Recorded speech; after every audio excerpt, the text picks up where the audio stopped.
Freakonomics Radio is sponsored by Hotels.com. Hotels.com gives you access to hundreds of thousands of hotels worldwide. And when you join for free, you can save up to 20% instantly with member prices. Plus, every stay earns rewards. So when you book one trip, you're already lowering the cost of the next one. Hotels.com is simple, rewarding, and designed to help you get more out of every stay. Sign up for free and book today. Hotels.com. It's all in the name. Freakonomics Radio is sponsored by Amica. You know what they say, if you want to go fast, go alone. If you want to go far, go together. So go with Amica and get coverage from a mutual insurer that's built for their customers, one that looks after what's important to you together. Auto, home, life, and more, coverage that fits your unique needs. Amica helps you protect what matters most. Visit amica.com and get a quote today.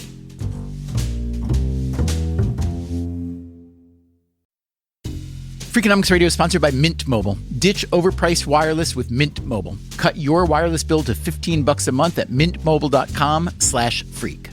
Upfront payment of $45 for 3 months, $90 for 6 months, or $180 for 12 months.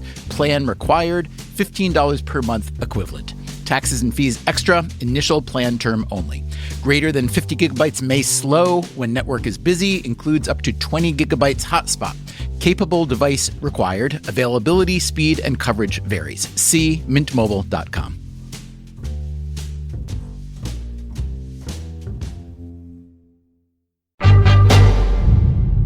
This is a little fairy tale that we all get told as mathematicians. That's Marcus du Sautoy, who is a mathematician at Oxford University in England. As for this fairy tale, I don't know whether it's true or not, but who cares? The story takes us back to Germany in the late 18th century and a schoolboy named Carl Friedrich Gauss. The young Gauss, sitting 8-9 years old in his class, the teacher wants to get a little bit of rest, decides to set them a problem that it'll take them ages to actually do. Young Carl Friedrich Gauss would become one of the most remarkable mathematicians in history. There are more than 100 theorems, formulas, models, and other math terms named after him. But that was later. At the time of our story, he's just a very bright young student. And the teacher gives the class this problem to solve. As du Sautoy said, it's not a particularly interesting problem. The teacher says, you've got to add up the numbers from 1 to 100. And most of the class set off and they go 1 plus 2, that's 3, plus 3, 6. Go ahead. Try it for yourself. Add up the numbers from 1 to 100. I'll give you a minute.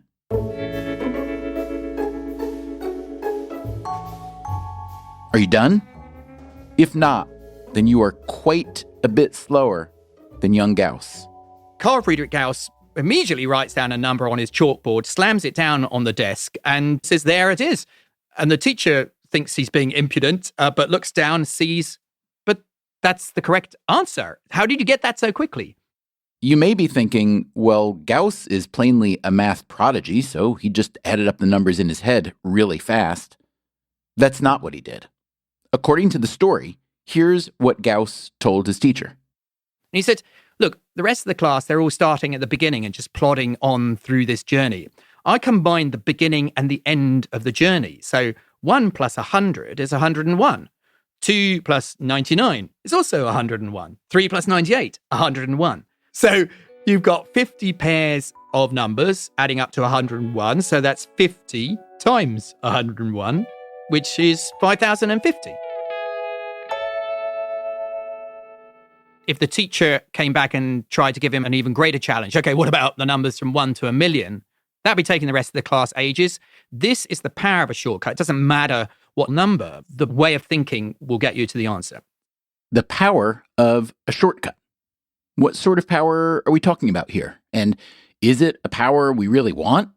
We've all been taught since we were kids that the right way to do something is to be thorough, diligent, tireless.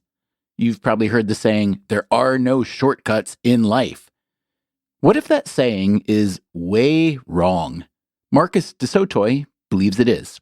He has just written a book called Thinking Better, The Art of the Shortcut in Math and Life. Finding these shortcuts is often hard work. That's like building a tunnel underneath a mountain. The first dig requires a lot of work and energy and time. But once the tunnel is created, the rest of us can then pour through once we've learnt the trick. You don't have to be lazy to love shortcuts, but it doesn't hurt. Today on the show, the latest installment of the Freakonomics Radio Book Club, in which we interview an author and hear key excerpts from their book. Like this. A shortcut is not a fast way to finish your journey, but rather a stepping stone to beginning a new one. It's a pathway cleared, a tunnel dug, a bridge constructed to allow others to quickly reach the frontiers of knowledge so they can make their own journeys into the darkness. Equipped with the tools that Gauss and his fellow mathematicians through the ages have honed, stretch out your arms for the next great conquest. Today, Marcus du Sautoy will teach us how shortcuts can be applied to practically anything: music, psychotherapy, even politics. This is one of the extraordinary powers of mathematics. Math itself is a shortcut. Language is a shortcut. This episode is a shortcut. So let's get going.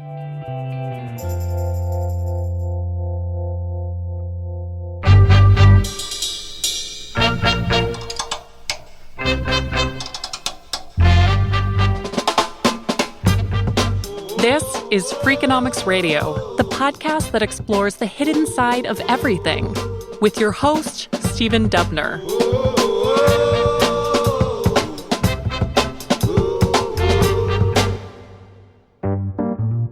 Marcus du Sautoy isn't just a mathematician. He also writes plays, and he plays music, and he preaches the virtues of math on television and elsewhere in the UK. At Oxford, he's the Simony Professor for the Public Understanding of Science. It is a position first held by the evolutionary biologist Richard Dawkins. Du Sautoy took over in 2008. You know, science is having such a big impact on society. It's a bit like a superpower, so it needs its ambassadors to try and create bridges between those who might fear the science. So that's a slightly more outward-looking role. You describe the job of a mathematician as discovering the ways of thinking smarter. I'm curious how successful you think mathematicians have been in that realm. Incredibly successful. What a mathematician is very good at is looking at many examples of something happening and realizing there's a commonality to them. And that even though the numbers might be very different, what's making them tick is the same. Even if you know nothing about math, you know that math underlies nearly everything. Medicine, engineering, computing, even music and art, and probably love. As we learned from young Carl Friedrich Gauss, math is a language brimming with symmetry and with patterns. 1 plus 100 equals the same as 2 plus 99, and so on. Being so pattern-based, it also lends itself to shortcuts. Think about how we can draw conclusions from a massive set of data while only having to touch a few pieces of that data. This used to be an advert in the UK for a particular type of cat food, and it said 8 out of 10 cats prefer this particular type of cat food. And we had a cat, and I never remember anybody coming around and asking our cat what cat food it likes. Back when that ad was being run, there were about 7 million cats in the UK. So how many of those 7 million cats, or more likely, how many of the humans who lived with cats, how many had to be surveyed for the company to make this claim? It's an incredibly small number. It's in the order of 250 cats will give you a confidence level of saying, well, 19 out of 20 times, that will get me 5% away from the true value. I was staggered when I first learnt that at university. But once I'd learnt this shortcut that actually you can get away with quite a small sample set to give you this huge insight onto 7 million cats, that's an amazing shortcut. But it needs to be used very carefully, because one of the problems is that you can be biased in the way you're picking your sample. So assuming that the cats were randomly selected, can you explain how that massive statistical reduction is possible to survey just 250 cats that will actually represent the 7 million? Maybe I'll change the problem a little bit, because it might illustrate how you can get access to a lot of things with a small number. So Here's another problem. How many people do you need in a room for there to be more than likely to have two people with the same birthday?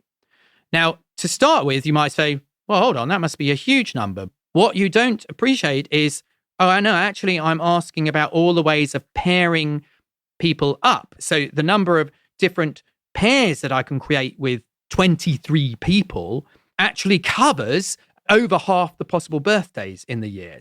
So I only need to have 23 people in a room, and there's a 50% chance that at least two of them will have the same birthday. Is that right? That's correct, which is, I think, very counterintuitive. So what are the odds that if there are only two people in the room, they have the same birthday? There's a 1 in 365 chance. That's incredibly small. So Marcus, my birthday is August 26th. What's yours? My birthday is also August 26th. Now, so yeah, that's an amazing. You don't sound as excited as I am. No, I really am, because that's really unlikely. Is that really true? It is really true. Oh, wow. Gosh. I mean, I'm cheating a little bit because I read your book in which you divulge that your birthday is August 26th, but mine really is August 26th. I'm not lying. We should become a double act and go and do this probability problem, and we'll always be guaranteed to have two in the room. So, Marcus, you've written this book in praise, essentially, of shortcuts, at least the mathematical variety, but others as well. Now, as you know well, for many people, the very word shortcut is a pejorative, but you're making the argument that they are, or can be at least, a strong positive. So let's just start there. Explain the philosophy behind that argument. I wanted to make very clear that this wasn't about cutting corners. I think that when you hear shortcut, that pejorative side is about, oh, you're not doing it properly. But no, these are shortcuts which get you to your goal, but get you there without having to do a lot of laborious, boring, hard work. I talk in the book about Aristotle's idea of two sorts of different work. Praxis, work that you love doing for its own sake, so you don't want a shortcut for that. And poiesis, which is work to attain a goal. And in general, that's the one you want to get to quickly. So one thing that I found so interesting is you make the argument that mathematics is essentially a language or science of shortcuts to some degree. But then you persuade me, at least, that many other things are systems of shortcuts, including language itself, which the minute you say it makes total sense to me. But I never thought of it that way. So can you talk about what you mean by that? One example you use in the book is the word chair. Yeah, absolutely. Because you could have had a new word for every single different type of chair there is. I'm sitting at the moment on a swivel chair on wheels, but it could be a little stool, which we also would categorize perhaps as a chair. Actually, Wittgenstein talks already about this power of language to not have to come up with a new word for absolutely everything. That would be incredibly inefficient. I experienced this when I was doing my doctorate. I had this very complex structure that I kept on talking about, and I was getting bogged down. I just couldn't see the wood for the trees. And my PhD supervisor said, give it a name. I didn't understand that I was allowed to do that. But once he gave me permission, I realized, oh my gosh, now I don't have to get bogged down in all the words describing this. And it's much easier to go forward. What was the name? I actually called it a friendly ghost. There was a sort of ghost-like structure hiding behind the things I was interested in. And it was very helpful, very powerful. In academia, people don't really like funky names. And I sent this off to a French journal, and they wrote back and said, we love your mathematics, but we can't let you call this thing a friendly ghost. The French are very controlling of language, perhaps more than the English. But I stuck to my guns, and it's now in the literature. There have been Nobel and many other prizes won by people like Danny Kahneman for explaining how mental shortcuts or heuristics lead to poor decision-making and poor outcomes. So is your argument to some degree a corrective? Yes. In fact, that's really why I called the book Thinking Better, because I was sort of bouncing off that book of Kahneman's Thinking Fast and Slow. He explains in that book, thinking fast, our intuitive first go at solving a problem often leads us to the wrong conclusion. And that's generally relying on heuristics. The idea of what's happening locally around me actually is what's happening globally. Very often that's not true. So he gives lots of examples where fast thinking leads you astray. And he says, no, we've got this system two, this slow thinking, which is much more analytical. So that slow thinking is what Kahneman says, yeah, that's the way we need to get solutions. Now, my thesis is that, hey, that doesn't have to be slow. I'm saying maths is full of ways that you can think carefully, but it doesn't have to be slow. Here's another passage from du Sautoy's Thinking Better, one of my absolute favorites, about how shortcuts abound even where people do not. It's interesting to note that humans weren't the first to exploit the power of mathematics to assess the best way to tackle a challenge. Nature has been using mathematical shortcuts to solve problems long before we arrived. Many of the laws of physics are based on nature always finding a shortcut. Nature is lazy, like humans, and wants to find the lowest energy solutions. It's extremely good at sniffing out shortcuts. Invariably, it has a mathematical rationale to it. And often the discoveries of shortcuts by humans materialize out of our observations of how nature solves a problem. One example of a natural shortcut du Sautoy writes about is the honeybee. When it's making its hive, it chooses to make these hexagonal cells. And you sort of ask, well, why didn't it do it with squares? It turns out that the amount of wax you need to use to make cells which are hexagonal is smaller than the amount of wax to make, say, squares or triangles. And wax is very expensive for a bee to make. How did the honeybee discover this shortcut? It didn't do the sort of calculus that we've now used to show that that's the smartest way.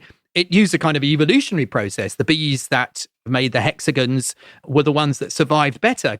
Take light. Light is a great example of nature finding the shortcut, because if you think about light passing through when you're in a swimming pool and you see your legs slightly foreshortened, or you put a ruler in, you see it bending, that's because light finds the fastest way out of the medium that it's slowest in, the water, and spends more time in the air.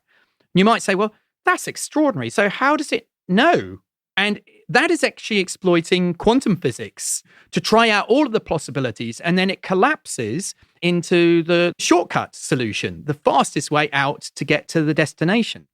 Can you talk for a moment about the efficiency of shortcuts used by single-celled slime molds and how they seem to beat humans? Yeah, this is extraordinary. The way that certain natural things seem to be kind of mathematicians.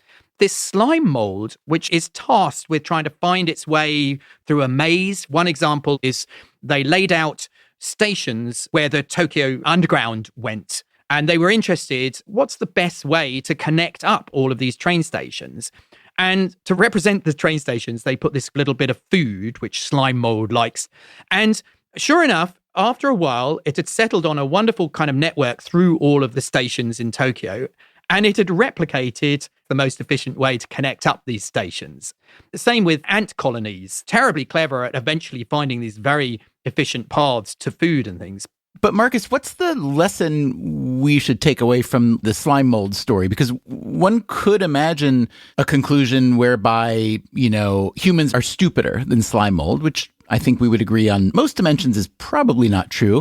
Or maybe there's a conclusion whereby humans have a hard time staying out of our own way. Well, first of all, I think that it's clever to tap into understanding when nature has solved a problem before you and take advantage of that. And, in a lot of design cases, we're understanding the skin of a shark is incredibly well made. We don't have to reinvent the wheel. Let's understand how that's worked.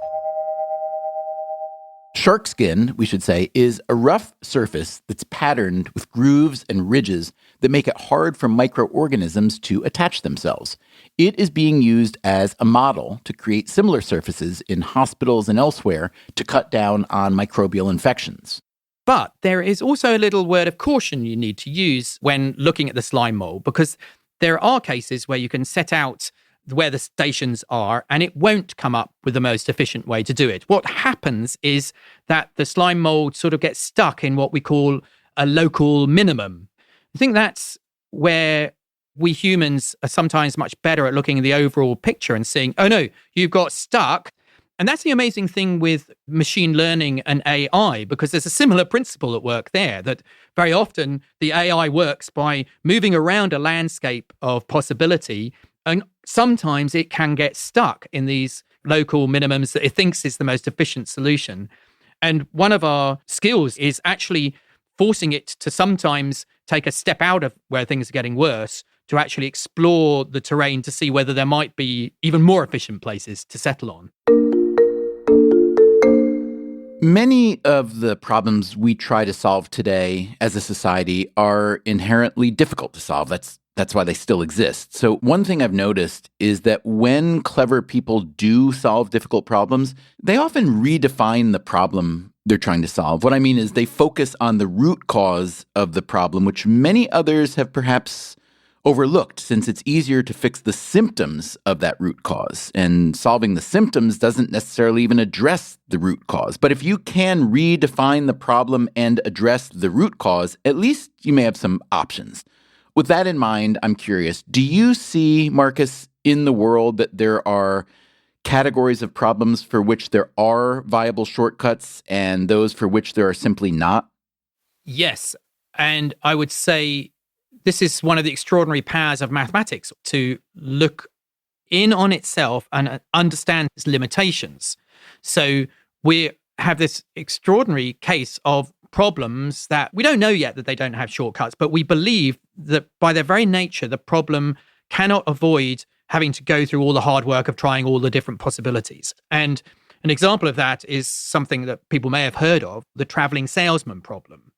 You've got a network of cities you've got to visit, lots of roads joining those cities, and you've got to plot the path which is the shortest distance such you visit all of the cities.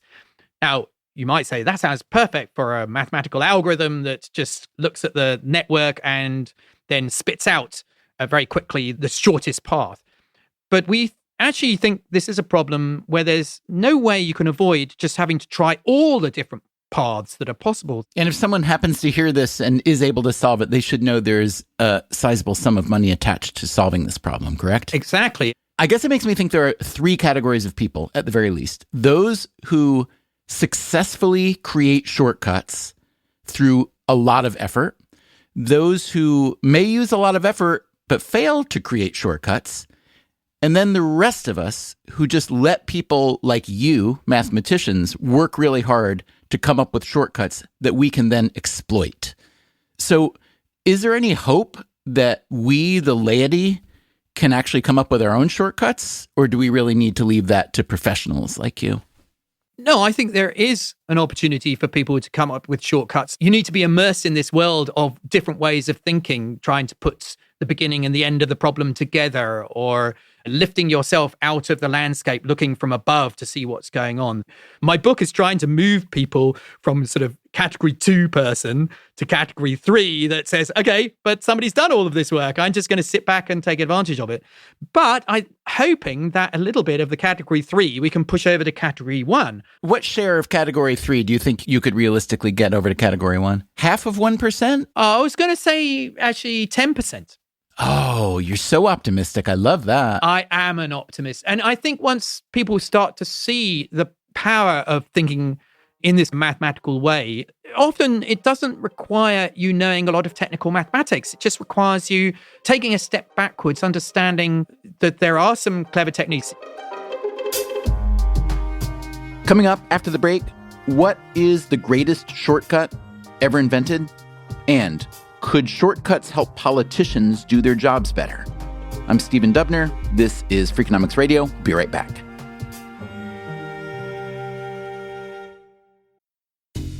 Freakonomics Radio is sponsored by Cash App. When it comes to Bitcoin, you may be surprised to know that it was invented way back in 2008. If you still haven't made the jump to Bitcoin, Cash App makes it easy. When you buy Bitcoin on Cash App, they hold real Bitcoin for you, one-to-one. and you can withdraw it anytime. It works more like real money and less like something locked in an account. No extra steps, no restrictions, just access and control when you need it. For a limited time, new customers can get $10 added to their balance. Just use code Bitcoin10 when you sign up. And don't forget this part, send at least $5 to a friend in the first 2 weeks. Terms apply. Cash App is a financial services platform, not a bank. Banking services provided by Cash App's bank partners. Bitcoin services provided by Block Incorporated brand. For additional information, see the Bitcoin disclosures at cash.app/legal/podcast.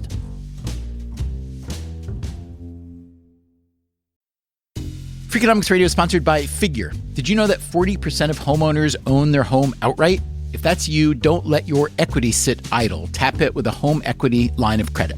Figure, the #1 non-bank HELOC lender in the U.S., helps tap equity you've built in your home so you can do things like tackle a renovation or pay down debt. HELOC is a line of credit secured by your home. You can draw what you need, repay, and draw again. Figure offers a 100% online application. Get approved in 5 minutes and funding in as few as 5 days. It's faster than a bank loan and cheaper than a personal loan. Check your rate today without impacting your credit at figure.com/Freakonomics. This post is sponsored by Figure, NMLS ID 1717824. Figure is an equal housing lender. For more information about their licensing, visit nmlsconsumeraccess.org. Figure's HELOC is subject to credit approval and terms apply. Freakonomics Radio is sponsored by Square, the business platform that helps sellers become neighborhood favorites. No matter if you're selling 3D printed art or running a design studio, Square helps you run your business without running yourself into the ground. Square was made to work on the go, so you can sell wherever your customers are. With Square, you can track sales, manage inventory, and access reports in real time, whether you're in the shop, on the go, or running things solo. Square supports every major payment method, including tap to pay, and offers instant access to your earnings through Square Checking. Sellers save an average of 44 hours per month by skipping bank transfer delays. With Square, you get all the tools to run your business with none of the contracts or complexity. And why wait? Right now, you can get up to $200 off Square hardware at square.com/go/Freakonomics. That's SQUARE.com/GO/Freakonomics. Run your business smarter with Square. Get started today.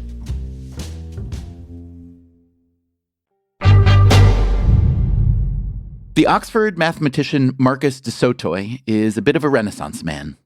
I always really enjoyed things like music, theatre, the arts. But mathematics is plainly his true love. Yeah, I kind of fell in love with mathematics and decided I wanted to be a mathematician when I was 12 or 13. I asked du Sautoy what the world might look like if the mathematicians were in charge. I do think it would probably be a much better place. We do have the tools to just look at problems and not get stuck in the kind of local mess of things.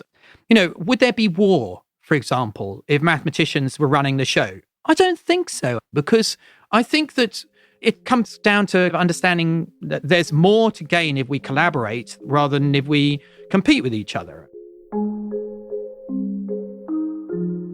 It's worth pointing out that Napoleon was one leader who was quite inclined toward mathematics. He's often credited with having discovered a geometric theorem related to equilateral triangles. But the math-loving Napoleon also loved to wage war. So Marcus du Sautoy's vision of a world without war is perhaps imperfect. Still, it is tempting to think of a system in which more of our leaders were at least conversant with math. Why? Because mathematics is an exceedingly logical language. It's also a powerful tool for solving problems, or at least untangling problems into solvable components. In the US and elsewhere, a great many of our politicians are trained not in math, but in law. Is there logic involved in the study of law? Sure, of a sort. Is legal thinking concerned with problem solving? Sometimes, although you may have to squint to see it. So, if our leadership were more mathematically inclined, what might be the upsides? Politicians, by their nature, are having to do several steps down the line to see the impact of things. And often I feel there's a real inability to understand just very basic logic to see what the impact of certain policy changes would be. One of my beliefs is we should make every politician do a critical thinking course before they're sort of let loose on running countries. So I couldn't agree with you more that politics and policymaking even are areas where that sort of logical thinking is underused or underappreciated. And I understand why. The incentives sometimes conspire against it. That said, I would argue that the median politician has more real-world leverage than the median mathematician. So do you think you're losing by winning with math? I think that you've put your finger on something really important here, which is, sometimes the fact that a mathematician lives in this far too abstract world can mean that they perhaps are not engaging with the social implications of their thought process.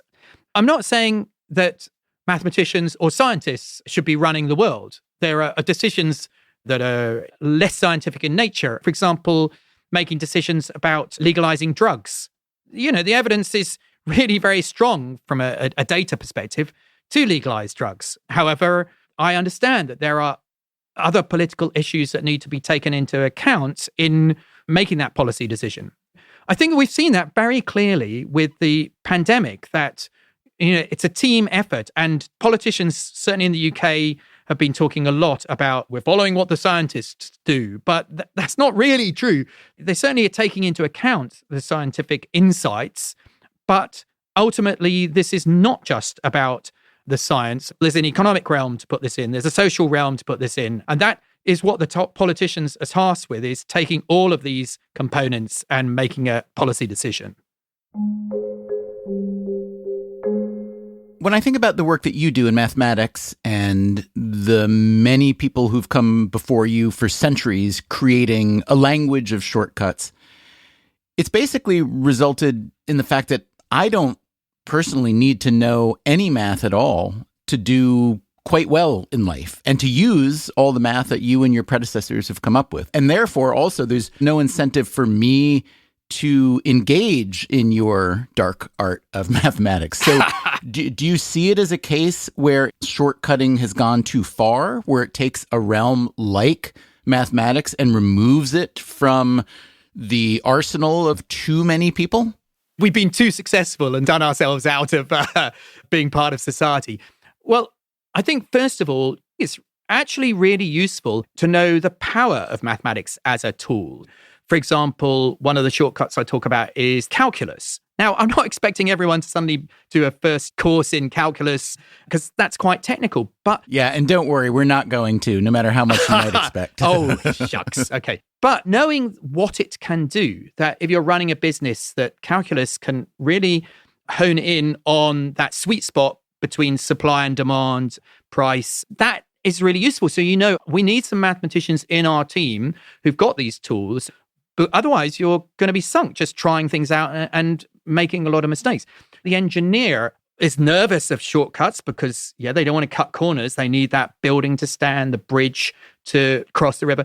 But again, that's what calculus does. It sort of allows you to experiment beforehand, find the low energy solution to creating your building, and then you build it. Given all the technology and the shortcuts that we've been afforded by being born in this era, how well do you think we're doing at using that to our advantage to move on to the next useful thing? I think of the famous quote from Peter Thiel, "We wanted flying cars. Instead, we got 140 characters."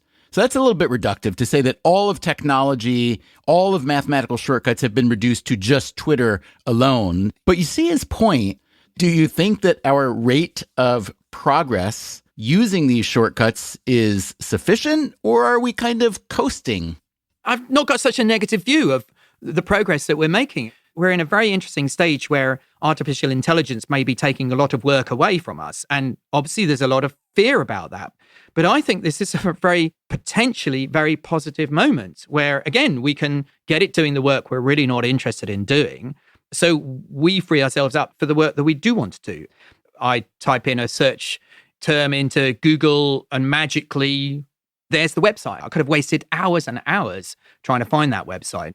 I mean, I think medicine is one of the most extraordinary. If you look back 100 years, the progress we've made, and you could call those some sort of shortcuts, the ability to build up an immune system due to a vaccine. That's an incredible way of tricking the body into a shortcut so you're ready for when the nasty virus comes. So I think we're actually doing very well in applying our science. I think we're in a really funny time where, in some sense, people are understanding that science is having a massive impact on their lives, the technology they enjoy, the fact that they can access things so extraordinarily quickly on the internet, the vaccines that we've been able to produce, in Oxford and beyond. Yet there is a kind of strange sense that, are we going backwards? The fear of new technologies is not a novel concept. In fact, it's a feature of just about every new technology ever invented. Change can be unsettling, especially when the change affects our livelihoods, as is the case now with machine learning, artificial intelligence, and so on. We wrestled with this idea in a recent episode called How to Stop Worrying and Love the Robot Apocalypse, episode number 461. Still, it is a natural fear that we humans could shortcut ourselves right into irrelevancy. Marcus du Sautoy, however, is not concerned. As he noted, he is more of an optimist. Here he is again, reading from his new book, Thinking Better. Slackers, take note. I think laziness is our saving grace, what will protect us against the onslaught of the machine. When a computer is faced with a problem, we know what it will say.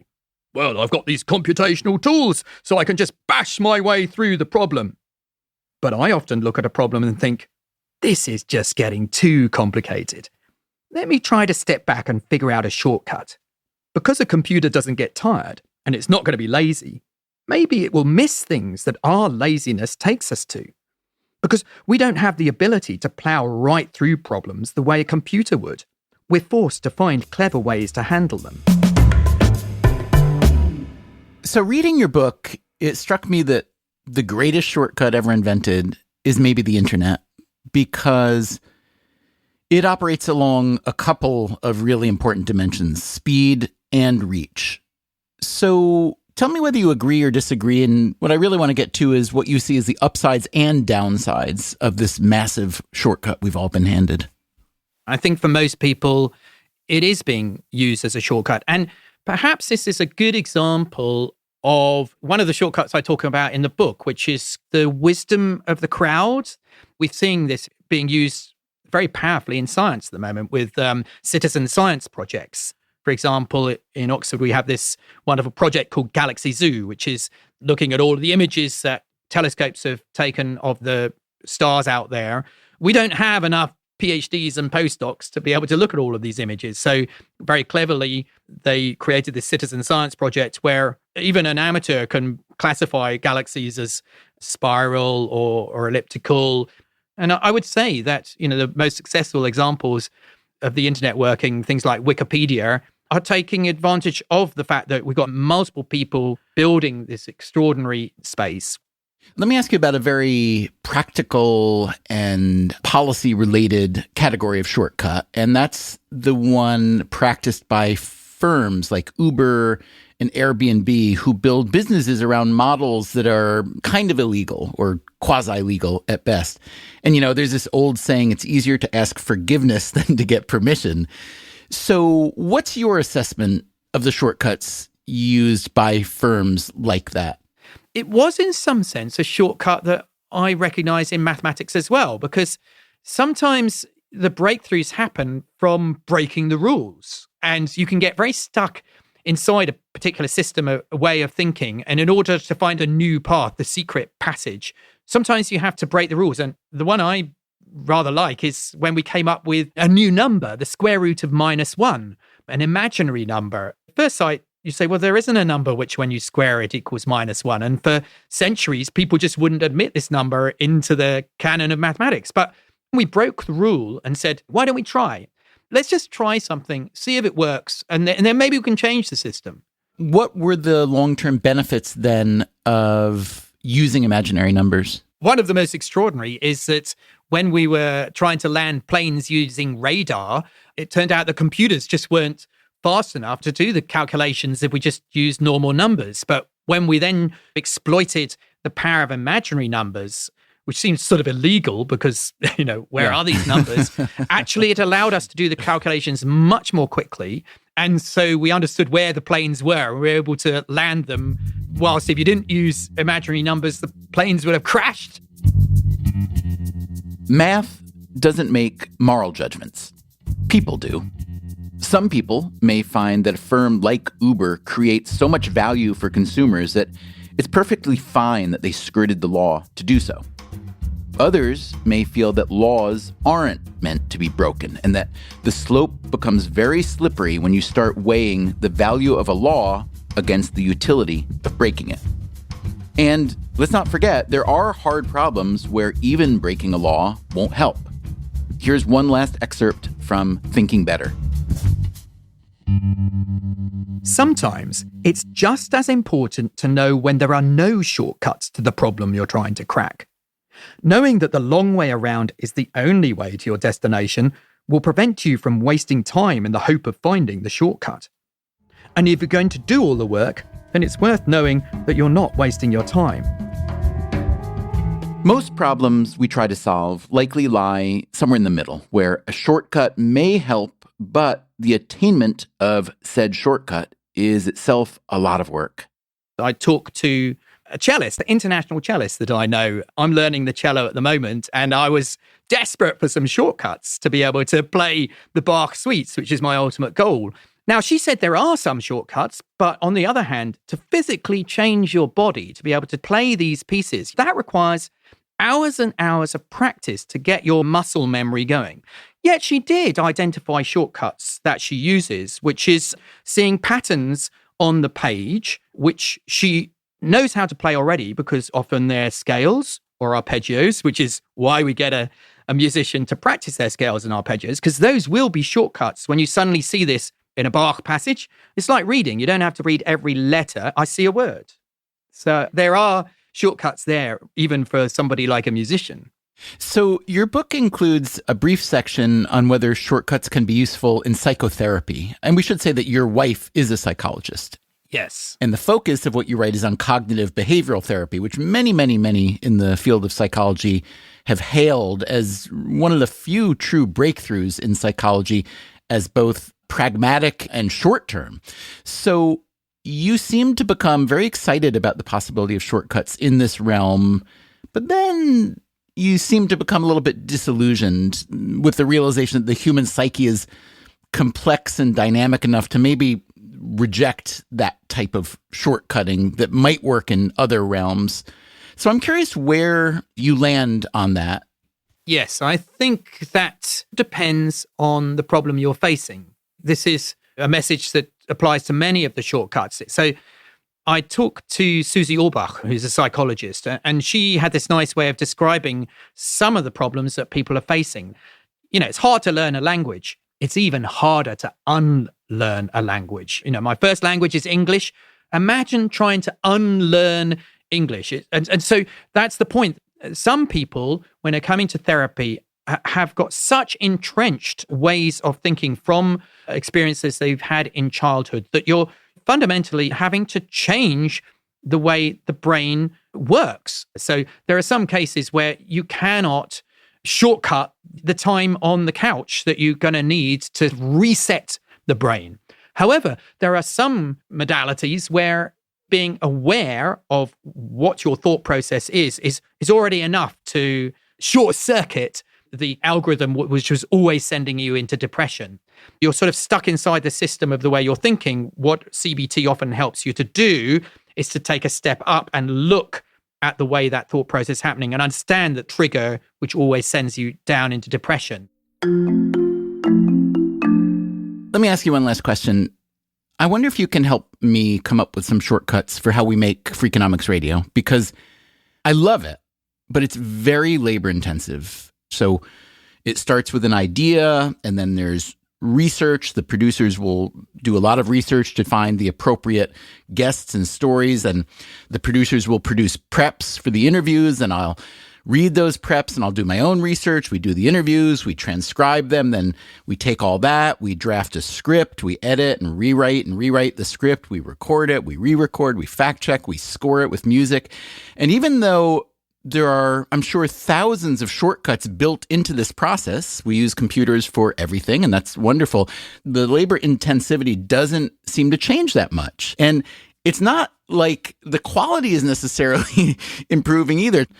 A current episode isn't 10 times better than an episode we made 5 years ago with less technology. So I'm wondering if we're broken or if you can help somehow with a wonderful shortcut. I don't think I can. And I think you should celebrate the fact that, the quality of your program is because of it needing all of that hard work. And as you say, there are already shortcuts that you're using as part of the process. You're not reinventing the wheel every time. I think, you wouldn't do this work if you didn't enjoy actually the satisfaction of climbing that mountain each week, each month. I am so satisfied by that answer, in part because you make me feel like the effort that I enjoy, and I do enjoy the effort, is the route to where I want to get. And I guess that's what it's really all about, right? You have to assess every goal and every possible route and ask yourself, what am I optimizing for here? I'm not optimizing for the 30-second microwave meal, at least not every day. Exactly. When you're going on holiday, I don't want to shortcut the holiday because it's about spending time. The point is, I don't want you to use shortcuts for everything and spoil something you enjoy doing. I'm dedicating my life to mathematics, the art of the shortcut, but I actually enjoy spending the time and having that aha moment when I find a little tunnel which gets me through to the other side. And if it was all too easy, I don't think I would enjoy it. That was Marcus du Sautoy. His new book is Thinking Better, The Art of the Shortcut in Math and Life. Hope you enjoyed this episode of the Freakonomics Radio Book Club. We can be reached at radio@freakonomics.com. Sometimes people will write in to say, kind of sheepishly, that they use a shortcut for listening to our show, that they turn up their podcast app to 1.5 speed, even double speed to listen. And they ask, do we mind? My answer? I don't mind at all. You do you. You can listen at double speed if you want. You can listen at triple speed. You can go all the way up to 10 times speed if that works for you. By the way, Freakonomics Radio is produced by Stitcher and Renbud Radio. This episode is produced by Mary Duke with help from Zach Lipinski and Jeremy Johnston. Our staff also includes Allison Craiglow, Greg Rippin, Ryan Kelly, Jasmine Klinger, Eleanor Osborne, Emma Terrell, Lyric Bowditch, and Jacob Clementi. Our theme song is Mr. Fortune by the Hitchhikers. The other music for this week's show was composed by Luis Guerra, Michael Riola, and Stephen Ulrich. You can get the entire archive of Freakonomics Radio on any podcast app. If you'd like to read a transcript with show notes, or you can also find the underlying research, that's at freakonomics.com. We'll be back next week with another episode of Freakonomics Radio. Until then, take care of yourself and, if you can, someone else too.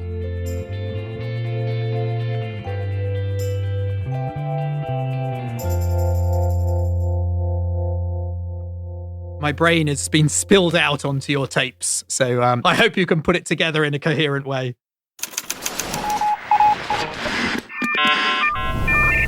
The Freakonomics Radio Network, the hidden side of everything. Stitcher.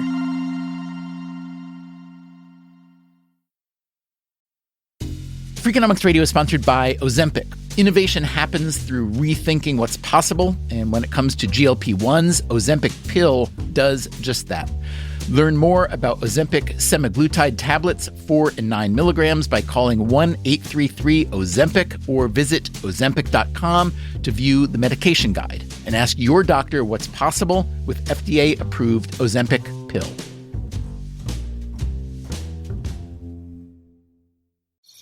Traditional home security only alerts you after a break-in, and that's too late. SimpliSafe is changing that. Stop. This is SimpliSafe. Police are on the way. We don't just alert, we stop crime before it starts. SimpliSafe, plan starting around $1 a day. Save 50% on your new system with professional monitoring at simplisafe.com/SXM or with promo code SXM. Outdoor deterrence requires a SimpliSafe Active Guard outdoor protection plan starting at $49.99 a month. Visit simplisafe.com/licenses for alarm license information. Tennessee 2012. when your day doesn't slow down. Getting protein in should be easy, and with Muscle Milk, it is. Muscle Milk has a great tasting new formula with no artificial sweeteners, flavors, or added colors. Whether you're commuting, between meetings, or after a workout, Muscle Milk gives you protein whenever you need it. Available in chocolate, vanilla cream, cookies and cream, and strawberries and cream. Try the new great tasting Muscle Milk today. Available in stores nationwide. Muscle Milk, protein for all.